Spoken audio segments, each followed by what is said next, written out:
جمعے والے دن سورہ کہف مکمل پڑھنا سنت ہے یا پہلی 10 آیات؟ دیکھیں حدیث میں دونوں کی فضیلت ہے، پہلی 10 آیات کی بھی اور سورہ کہف کی بھی۔ تو یہ ایک پیکج ہوتا ہے، آپ سمجھ لیں کہ اصل تو یہ ہے کہ پوری سورہ کہف پڑھے، پوری نہیں پڑھ سکتے تو چلے ایک اللہ نے ایک اور پیکج ہمیں دیا ہے کہ پہلی 10 آیتیں پڑھ لیں۔ اس کی مثال ایسے ہے جیسے حدیث میں جو تسبیح کا حکم ہے 33 دفعہ سبحان اللہ، 33 دفعہ الحمدللہ، 34 دفعہ اللہ اکبر، یہ ہر نماز کے بعد ہے۔ لیکن حدیث میں 10 دفعہ بھی ہے کہ 10 دفعہ سبحان اللہ، 10 دفعہ الحمدللہ، 10 دفعہ اللہ اکبر۔ تو یہ ان لوگوں کے لیے پیکج ہے کہ بھائی جو 33 دفعہ نہیں پڑھ پا رہے تو چلو 10 دفعہ پڑھ لو۔ تو اس طرح اصل فضیلت تو یہی ہے کہ 33 دفعہ سبحان اللہ پڑھا جائے، 33 دفعہ الحمدللہ، 34 دفعہ اللہ اکبر۔ یہ نہیں ہو سکتی تو some thing is better than nothing, تو 10 دفعہ پڑھ لیا جائے۔ تو یہی سورہ کہف کا بھی ہے، اصل تو یہی ہے کہ پوری سورہ کہف پڑھی جائے، نہیں تو کم از کم پچھلی 10 آیات پڑھ لیں۔ جمعے کی نماز فرض ہے یا واجب؟ جمعے کی نماز فرض ہے یا واجب؟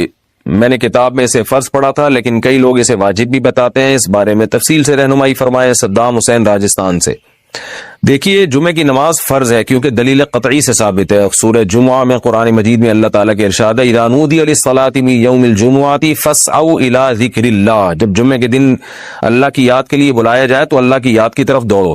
تو یہ جو قرآن سے مضبوط دلیل ہے قطعی، تو جو قطعی دلیل سے جس چیز کا وجوب ثابت ہوتا ہے اس کو اصطلاح میں فرض کہا جاتا ہے، تو فرض ہے۔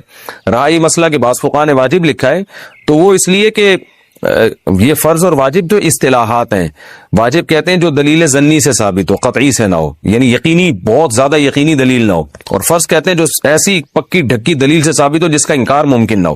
تو لیکن یہ ایک دوسرے کے معنی میں بھی استعمال ہوتے ہیں، بعض دفعہ فرض کو واجب کہہ دیا جاتا ہے، بعض دفعہ واجب کو فرض کہہ دیا جاتا ہے۔ تو بعض فقہاء نے فرض کو واجب کہہ دیا، بعض نے واجب کو فرض کہہ دیا، لیکن اگر اصطلاحات میں جائیں گے تو پھر فرض کہا جائے گا جمعے کی نماز کو۔ گاؤں کی مسجد میں جمعہ ادا کرنا، میں جس گاؤں میں رہتا ہوں وہاں مسجد ہے لیکن امام نہیں ہے، اذان 5 وقت کی ہوتی ہے، امام نہ ہونے کی وجہ سے یا با جماعت نماز نہیں ہوتی، ہر کوئی اپنی مرضی سے نماز پڑھتا ہے، وہاں صرف جمعے میں ایک مولوی صاحب نماز پڑھانے آتے ہیں، تو کیا وہاں جمعہ کی نماز ہو جائے گی یا نہیں؟ اور جمعہ پڑھنے جانا ہوگا جہاں پانچوں وقت کی با جماعت نماز ہوتی ہو۔ امداد علی نواب شاہ سے۔ دیکھیں گاؤں میں جمعہ نبی صلی اللہ علیہ وسلم سے ثابت نہیں ہے۔ جب نبی صلی اللہ علیہ وسلم مدینہ میں جمعہ پڑھاتے تھے تو گاؤں کے لوگ باری باری آیا کرتے تھے، ہمیں کہیں بھی نہیں ملتا کسی صحیح روایت سے کہ نبی صلی اللہ علیہ وسلم کے دور میں گاؤں یا دیہات میں جمعہ یا عید کی نماز ہوئی ہو۔ حضرت علی کا مشہور قول ہے کہ لا جمعۃ ولا تشریق الا فی مصر جامع، کہ جمعہ اور تشریق جو ہے یہ صرف شہر میں ہی ہوگی۔ تو اس لیے جو چاروں ائمہ اس بارے میں متفق ہیں وہ یہ ہیں کہ جمعے کی نماز کے لیے ہر امام کے نزدیک کچھ نہ کچھ شرط ہے۔ کسی نے کہا کہ 40 افراد کی شرط، کسی نے کہا کہ بڑی بستی ہونی چاہیے۔ تو جو ہمارے نزدیک راجح قول ہے، جو قرآن و سنت سے ثابت شدہ قول ہے، یعنی نبی صلی اللہ علیہ وسلم کے دور میں کہیں بھی ہمیں یہ ملتا نہیں ہے کہ جمعے میں جو بالکل گاؤں میں جمعہ کی نماز پڑھائی گئی ہو۔ تو اگر جمعے کی نماز گاؤں دیہاتوں میں جائز ہوتی تو نبی صلی اللہ علیہ وسلم کے دور میں مدینہ کے گرد جو چھوٹی چھوٹی بستیاں تھیں وہاں جمعے کی نماز ہوتی کسی گاؤں میں۔ تو اس لیے شہر ہو یا قصبہ کبیرہ، بہت بڑا قصبہ ہو جو شہر جیسا ہوتا ہے۔